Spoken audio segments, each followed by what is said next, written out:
a.m., 8 a.m., 9 a.m., 10 a.m., and 11 a.m., 1 p.m., 2 p.m., 3 p.m., and 5 p.m. News at noon, 12 noon. News from across the states, 4 p.m. And our major news at 6 p.m. Citizen. This is 93.7 Citizen FM, Abuja.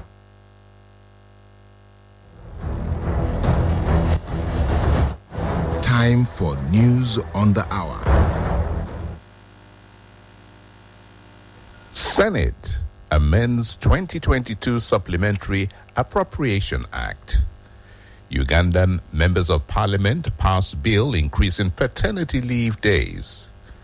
China's C919 passenger jet to make first commercial flight. Haaland named player of the season. Good evening. It's a warm welcome to Citizen FM News at 6. I am Bolawola Makinde.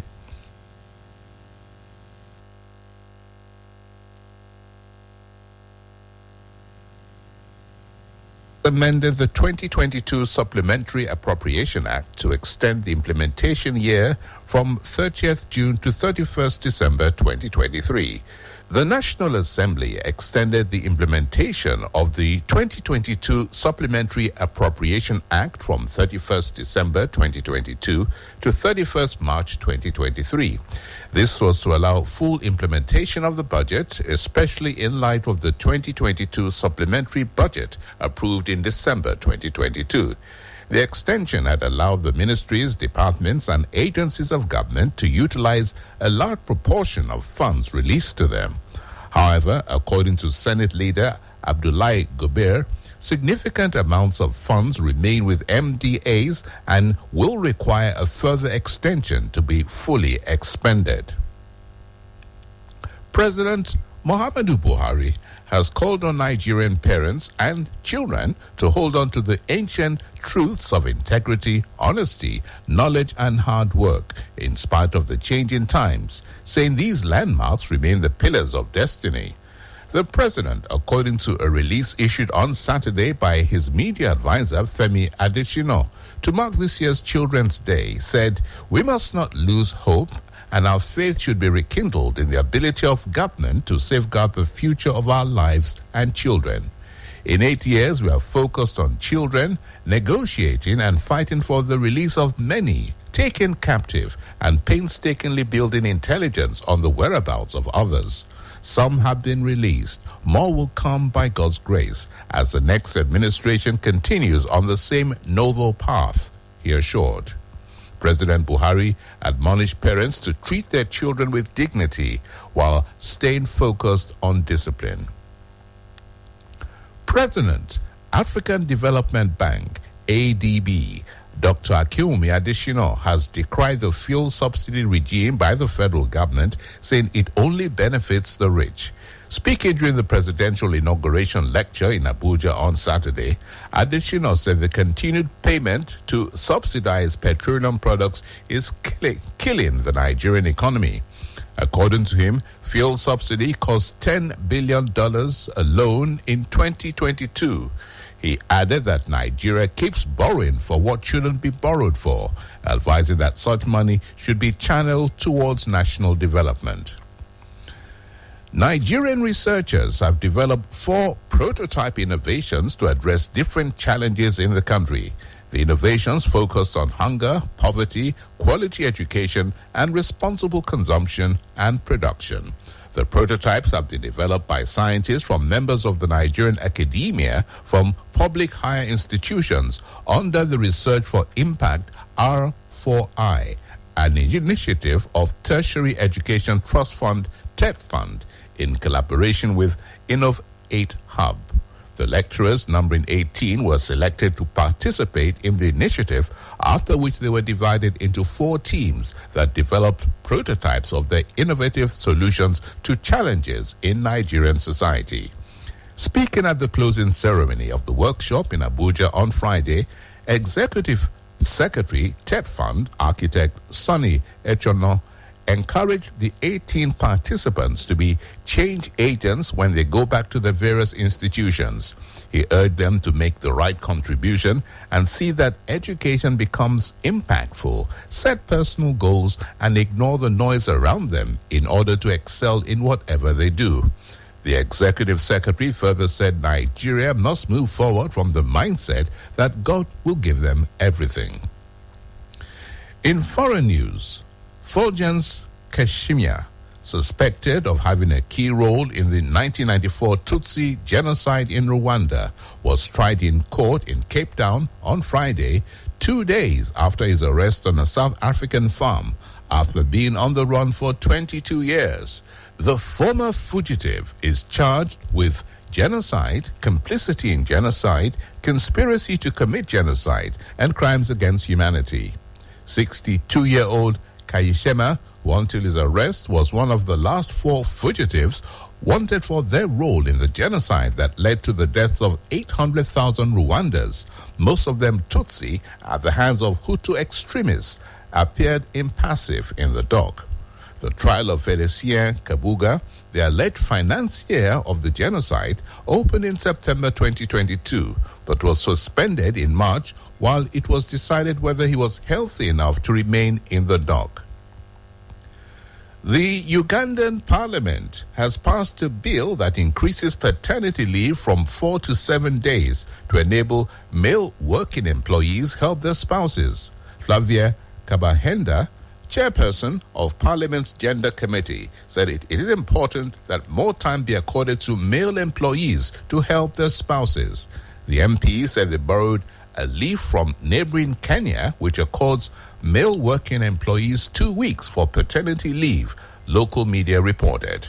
The parliament, however, rejected a proposal to provide additional leave days from the current 60 days to 90 days for female employees who give birth to more than one child at the same time. Attorney General Kiyowa Kiwanuka rejected the proposal, describing it as extreme for employers.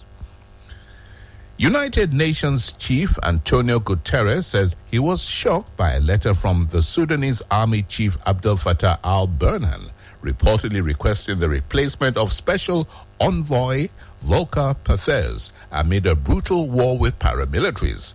The rival forces are currently in the 5th day of a 1-week ceasefire brokered by the United States and Saudi Arabia, during which they have repeatedly accused each other of truce violations.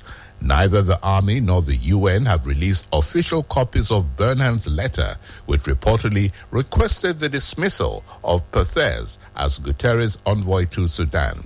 It is the latest in a series of moves by Burhan, who last week officially sacked Daglo as his deputy in the ruling Sovereign Council, pulled hardline military supporters into his inner circle, and is now seeking to reinforce army ranks.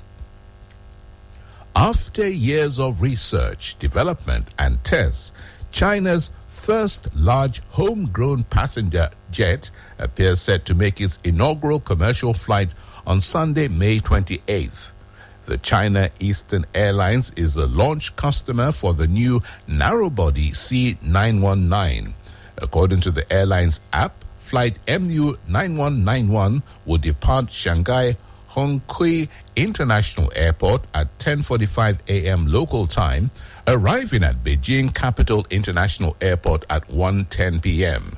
In a message posted on its app, the China Eastern Airlines said it will choose passengers via a lottery involving those who have applied to board the inaugural flight. Built by Comac Commercial Aircraft Corporation of China in China, the first C919 was delivered to China Eastern Airlines in December 2022, and in the following months has been put through a series of test flights. The single-aisle twin-engine aircraft has 164 seats in a 2-class cabin configuration, consisting of business and economy seats. In sports, Erling Haaland has won the 2022-2023 Premier League Player of the Season, following a record-breaking debut term in England's Elite Championship. The Manchester City forward bagged an incredible 36 league goals in just 35 games, shattering a 29-year record for the most strikes in a Premier League campaign. Haaland saw off competition from teammate Kevin De Bruyne, Arsenal's duo of Bukayo Saka and Martin Odegaard, Manchester United's Marcus Rashford, Harry Kane of Tottenham, and Newcastle defender Kieran Trippier to scoop the prize after a vote cast by the public, Premier League club skippers, and a panel of football experts. In golf, Amy Olsen's qualification for the Women's U.S. Open was a special moment in more ways than one, as the golfer revealed that she and her husband are expecting their first child in September, 2 months after the major in July at Pebble Beach. The American golfer earned her spot at the major by shooting a bogey-free second round 66 to earn a two-stroke victory at 6 under 138 at the United States Golf Association's USGA 36-hole qualifier at Somerset Country Club in Mendota Heights, Minnesota. In an impressive afternoon session earlier in the week, Olsen shot 3 birdies on both the front and back nines to finish ahead of Bailey Tardy. And now to end Citizen FM News at 6, here is another look at our highlights. And now to end Citizen FM News at 6, here is another look at our highlights. Senate amends 2022 Supplementary Appropriation Act. Ugandan MPs pass bill increasing paternity leave days for men. China's C919 passenger jet to make first commercial flight. And in sports, Haaland named player of the season. And that has been Citizen FM News at 6. I am Bolawola Makinde. The news was edited by Rayo Omotosho. Good evening.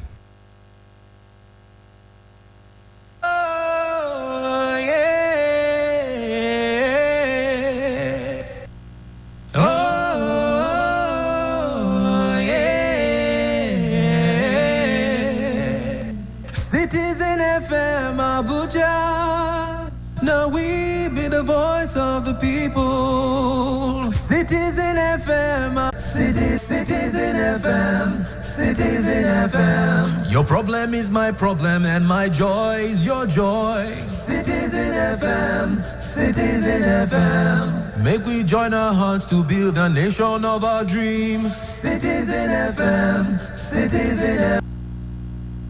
I say get out of my house. And we don't get out, he go hard you. If you make a 10 slap on me, something go scatter in the Wakane ye ram shingam biwe nikaye uroduela miduega ataviwe. Angbanev de yeren kwaya shingam pagachi doemi sitima myongo hin ate utiv sha itioki Citizen FM 93.7 radio kashin ogwan Angbanev kwa ngwan kwa mashi henen kwa chi ama chotom ihemion danza akwa aha ate utiv chi kati wase sha itioki Citizen FM ate utiv chi. Let's talk about it on our favorite radio station. We're more than just a radio station. We are a part of your life. You're everything I want, everything I see, everything I need. Need your love. You are my special woman. You are my special queen. I will love you till the end of time.